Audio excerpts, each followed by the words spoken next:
분노를 다스리는 지혜, 감정 조절의 고전적 해법. 안녕하십니까?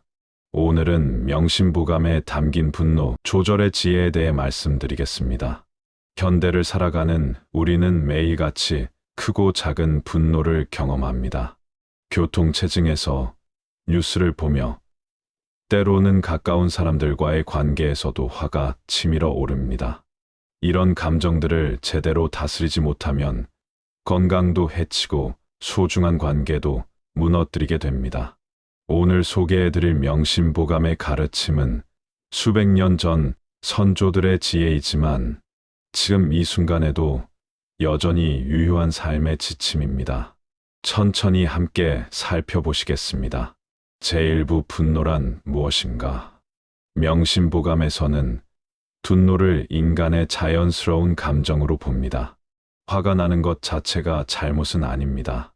문제는 그 분노를 어떻게 다루느냐에 있습니다. 한 번의 분노를 참으면 100가지 근심이 사라진다는 말이 있습니다. 이 말은 분노를 억누르라는 뜻이 아닙니다. 순간의 감정에 휩쓸려 행동하지 말고 잠시 멈춰 생각하라는 의미입니다. 여러분도 경험하셨을 겁니다. 화가 나서 내뱉은 한마디가 평생의 후회로 남는 경우를 말입니다. 돌이킬 수 없는 말, 돌이킬 수 없는 행동. 그 순간의 분노가 인생 전체를 바꿔놓기도 합니다. 명심보감은 분노가 몸과 마음에 미치는 영향을 명확히 지적합니다. 첫째, 분노는 건강을 해칩니다. 화를 내면 기운이 상한다고 했습니다. 현대의학도 이를 증명합니다. 분노는 혈압을 높이고 심장에 부담을 주며 면역력을 떨어뜨립니다. 제가 아는 한 분은 사소한 일로 크게 화를 내신 후 쓰러지셨습니다.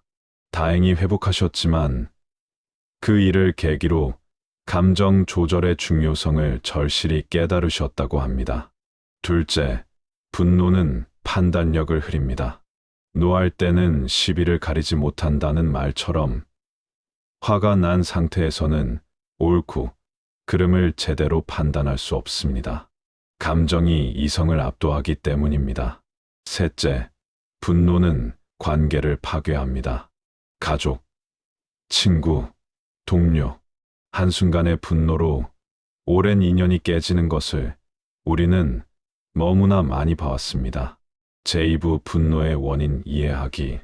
명심보감은 분노의 근본 원인을 통찰합니다. 많은 경우 우리의 기대와 현실이 다를 때 화가 납니다. 자식이 내 뜻대로 살지 않을 때, 세상이 내가 생각한 대로 돌아가지 않을 때, 사람들이 나를 인정해주지 않을 때 우리는 분노합니다. 하지만 명심보감은 묻습니다. 누가 당신의 기대대로 살아야 할 의무가 있습니까? 각자의 삶이 있고 각자의 길이 있습니다. 내 기준으로 남을 재단하려는 마음 자체가 분노의 씨앗입니다. 또 다른 분노의 원인은 자존심입니다. 무시당했다고 느낄 때, 체면이 깎였다고 생각할 때 우리는 격분합니다. 명심보감은 이렇게 가르칩니다. 남이 나를 알아주지 않아도 성내지 말라. 다만 내가 남을 알아주지 못할까 걱정하라. 진정한 자존감은 타인의 인정에서 오는 것이 아닙니다. 스스로 바르게 살고 떳떳하게 행동하는 데서 옵니다. 남의 평가에 일희일비하지 않는 것. 그것이 진정한 어른의 태도입니다. 우리가 화를 내는 또 다른 이유는 상황을 통제하고 싶은 욕구 때문입니다. 내 뜻대로 되지 않으면 답답하고 화가 납니다. 하지만 세상에는 우리가 통제할 수 있는 것과 없는 것이 있습니다. 명심보감은 이를 분명히 구분하라고 말합니다. 통제할 수 없는 것에 집착하면 괴로움만 커집니다. 비가 오는 것을 막을 수 없듯이 타인의 생각과 행동을 완전히 통제할 수는 없습니다. 받아들일 것은 받아들이고 바꿀 수 있는 것에 집중하는 지혜가 필요합니다. 제3부 분노를 다스리는 실천 방법. 첫 번째 원칙, 참고 기다리기. 명심보감의 가장 기본적인 가르침은 참을 인자입니다. 참는 것이 보배다라는 말을 누구나 알지만 실천하기는 어렵습니다. 여기서 참는다는 것은 무조건 억누르라는 뜻이 아닙니다. 즉각적인 반응을 멈추고 잠시 시간을 두라는 의미입니다. 화가 치밀어 오를 때 10가지 천천히 세어 보십시오. 심호흡을 하십시오. 그 자리를 잠시 떠나십시오. 이것만으로도 분노의 첫 번째 파도를 넘길 수 있습니다. 명심보감은 말합니다. 성급히 화를 내면 반드시 후회한다. 하루만 기다려 보십시오. 그러면 어제 그토록 화가 났던 일이 오늘은 그렇게까지 대수롭지 않게 느껴질 수 있습니다. 두 번째 원칙, 상대방의 입장 이해하기. 명심보감은 역지사지의 중요성을 강조합니다. 내가 원하지 않는 것을 남에게 베풀지 말라는 가르침입니다. 누군가의 행동에 화가 날 때 잠시 멈추고 생각해 보십시오. 그 사람은 왜 그렇게 행동했을까? 어떤 사정이 있었을까? 나라면 그 상황에서 어떻게 했을까? 상대방의 입장에서 생각해 보면 이해할 수 있는 부분이 보입니다. 이해가 생기면 분노는 자연스럽게 줄어듭니다. 예를 들어보겠습니다. 자식이 자주 전화하지 않아 섭섭하고 화가 날 수 있습니다. 하지만 젊은 시절 우리 자신은 어땠습니까? 바쁜 일상에 치여 때로는 부모님 생각을 미처 못했던 적이 없었습니까? 세 번째 원칙, 나 자신을 돌아보기. 명심보감의 핵심 가르침 중 하나는 자기 성찰입니다. 남을 탓하기 전에 먼저 자신을 돌아보라고 합니다. 화가 날 때 먼저 자신에게 물어보십시오. 내게는 정말 잘못이 없는가? 내가 먼저 상처를 준 것은 아닌가? 내 기대가 과도한 것은 아닌가? 솔직히 자신을 들여다보면 상대방만의 잘못이 아닌 경우가 많습니다. 나 역시 부족한 점이 있고 실수를 했을 수 있습니다. 이렇게 자기 성찰을 하면 분노의 날이 무뎌집니다. 상대방을 공격하는 대신 내가 먼저 변화할 점을 찾게 됩니다. 네 번째 원칙, 긍정적으로 해석하기. 같은 상황도 어떻게 해석하느냐에 따라 감정이 달라집니다. 명심보감은 곡은 화가 의지하는 곳이요. 화는 복이 숨어 있는 곳이라고 가르칩니다. 나쁜 일처럼 보이는 상황에서도 배울 점과 긍정적인 측면을 찾아보십시오. 이것이 쉽지 않다는 것을 압니다. 하지만 연습하면 할수록 삶이 편안해집니다. 예를 들어, 누군가 당신에게 비판적인 말을 했다고 합시다. 화를 내는 대신 나에게 솔직하게 말해줄 만큼 관심이 있구나. 혹은 내가 개선할 점을 알려주는구나 라고 생각해 볼 수 있습니다. 제4부, 일상에서의 적용. 가장 가까운 사람들 앞에서 우리는 가장 쉽게 화를 냅니다. 가족이니까 이해해 주겠지, 용서해 주겠지 하는 마음에서입니다. 하지만 명심보감은 경고합니다. 집안이 화목하지 못하면 모든 일이 잘 풀리지 않는다고 말입니다. 배우자와의 관계에서 생각해 봅시다.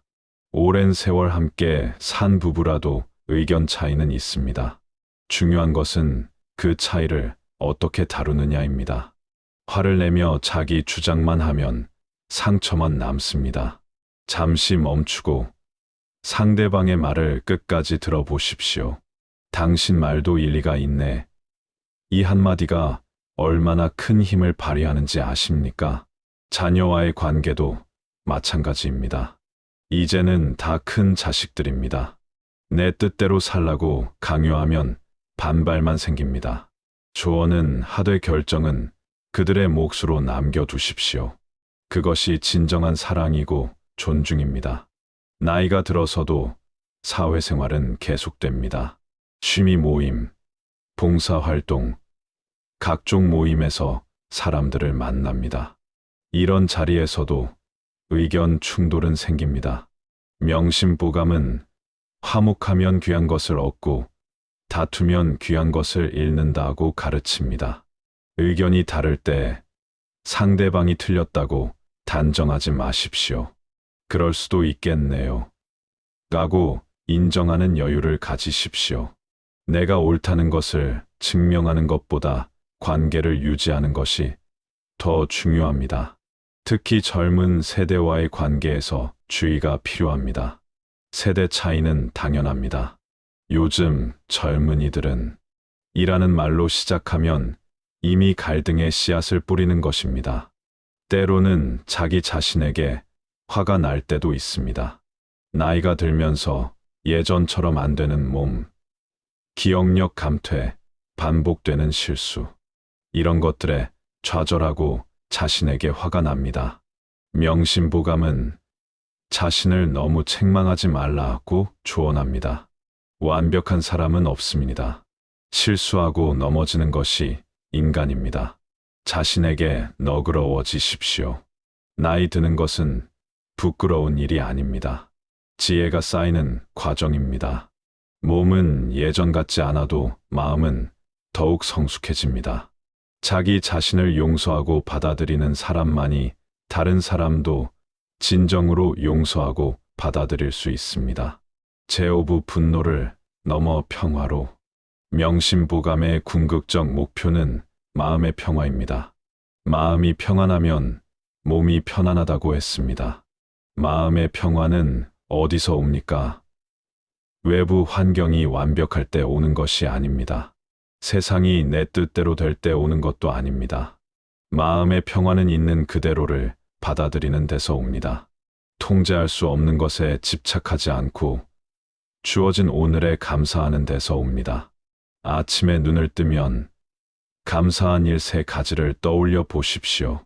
건강하게 하루를 시작할 수 있음, 사랑하는 가족이 있음, 따뜻한 집이 있음.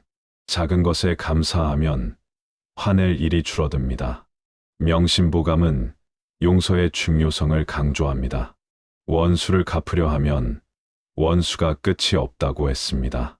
누군가 당신에게 상처를 주었을 수 있습니다. 그 상처를 평생 안고 살 것입니까? 아니면 용서하고 놓아줄 것입니까? 용서는 상대방을 위한 것이 아닙니다. 나 자신을 위한 것입니다.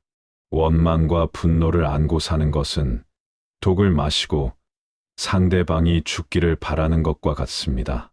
용서한다고 해서 상처가 없었던 일이 되는 것은 아닙니다. 하지만 그 상처가 내 인생을 지배하지 못하게 하는 것입니다. 용서는 한 번에 되지 않습니다. 매일 조금씩 연습하는 것입니다. 오늘 하루는 저 사람에 대한 원망을 내려놓겠다고 결심하십시오. 그것이 쌓이면 진정한 용서가 됩니다. 명심보감은 만족할 줄 알면 욕되지 않는다고 가르칩니다. 불만족이 분노의 근원입니다. 우리는 없는 것에 집중하느라 있는 것을 놓칩니다. 더 많은 것을 원하느라 지금 가진 것에 감사하지 못합니다. 지금 당신이 가진 것을 세어보십시오. 살아온 세월, 쌓아온 경험, 만난 사람들, 이룬 일들, 이 모든 것이 감사의 대상입니다. 감사하는 마음이 가득하면 화낼 여지가 줄어듭니다. 만족하는 사람은 평화롭습니다. 제6부 지혜로운 노년을 위하여. 명심보감은 나이 드는 것을 지혜가 무르익는 과정으로 봅니다. 늙을수록 더욱 조심하라는 말은 나이가 들수록 더 성숙해져야 한다는 뜻입니다. 젊었을 때는 혈기로 살 수 있습니다. 하지만 나이가 들수록 지혜로 살아야 합니다. 분노를 조절하는 것은 그 지혜의 핵심입니다. 젊은이들에게 본이 되는 어른, 화목한 가정을 만드는 어른, 평화를 전하는 어른. 이것이 우리 세대가 추구해야 할 모습입니다. 우리가 후손들에게 남길 최고의 유산은 무엇일까요? 재산, 명예? 그것도 의미 있지만 가장 큰 유산은 삶의 태도입니다. 분노를 조절하고 용서하고 감사하며 사는 모습. 그것을 보고 자란 자손들은 같은 방식으로 살아갈 것입니다. 반대로 늘 화를 내고 불평하고 원망하는 모습을 보여주면 어떻게 될까요? 그것 역시 대물림됩니다. 명심보감은 덕을 쌓으면 자손이 번창한다고 했습니다. 여기서 덕은 거창한 것이 아닙니다. 일상에서 분노를 다스리고 너그럽게 대하고 평화롭게 사는 것입니다. 지금까지 말씀드린 내용이 머릿속 지식으로만 남으면 아무 소용이 없습니다. 실천해야 합니다. 오늘부터 시작하십시오. 화가 날 때 10가지 세기, 상대방 입장에서 생각해 보기, 감사한 일 3가지 떠올리기, 작은 것부터 시작하십시오. 처음에는 어색하고 어려울 것입니다. 실수도 하고 다시 화를 낼 수도 있습니다. 괜찮습니다. 중요한 것은 포기하지 않고 계속 연습하는 것입니다. 명심보감의 가르침을 하나씩 실천하다 보면 어느새 당신의 삶이 변화되어 있을 것입니다. 더 평화롭고 더 행복한 삶을 살게 될 것입니다. 여러분, 지금까지 명심보감의 분노 조절 지혜에 대해 말씀드렸습니다. 우리가 살아온 세월 동안 많은 기쁨도 있었지만 분노와 좌절도 있었습니다. 이제는 그런 감정들을 지혜롭게 다룰 때입니다. 분노는 자연스러운 감정입니다.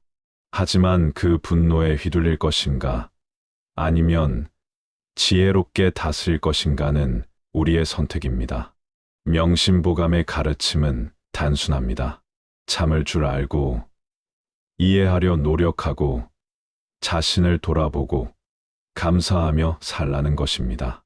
이 단순한 진리를 실천하는 것이 때로는 어렵지만 그만큼 가치 있는 일입니다. 여러분의 남은 생이 평화롭고 행복하기를 진심으로 바랍니다. 분노를 다스리는 지혜가 여러분과 여러분 가족, 그리고 주변 모든 분들에게 평안을 가져다 주기를 기원합니다. 끝까지 들어주셔서 감사합니다. 오늘 하루도 마음 평안하게 지내시기 바랍니다.